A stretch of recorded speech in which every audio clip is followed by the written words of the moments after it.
Welcome to Textile Technology Channel. Stitch type 301 double lock stitch.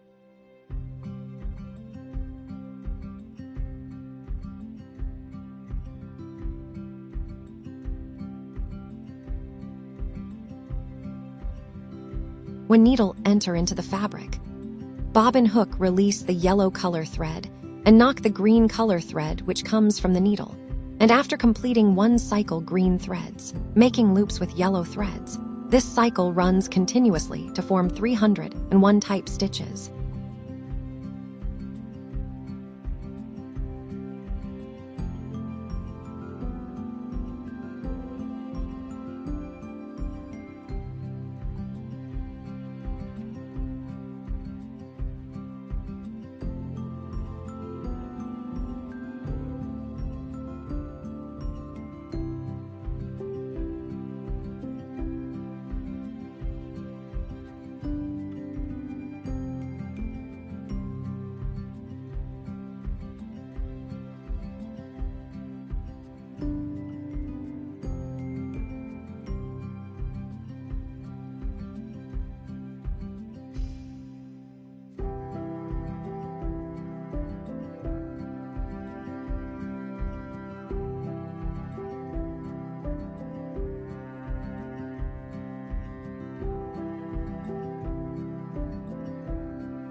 Thanks for watching. Don't forget to like and subscribe.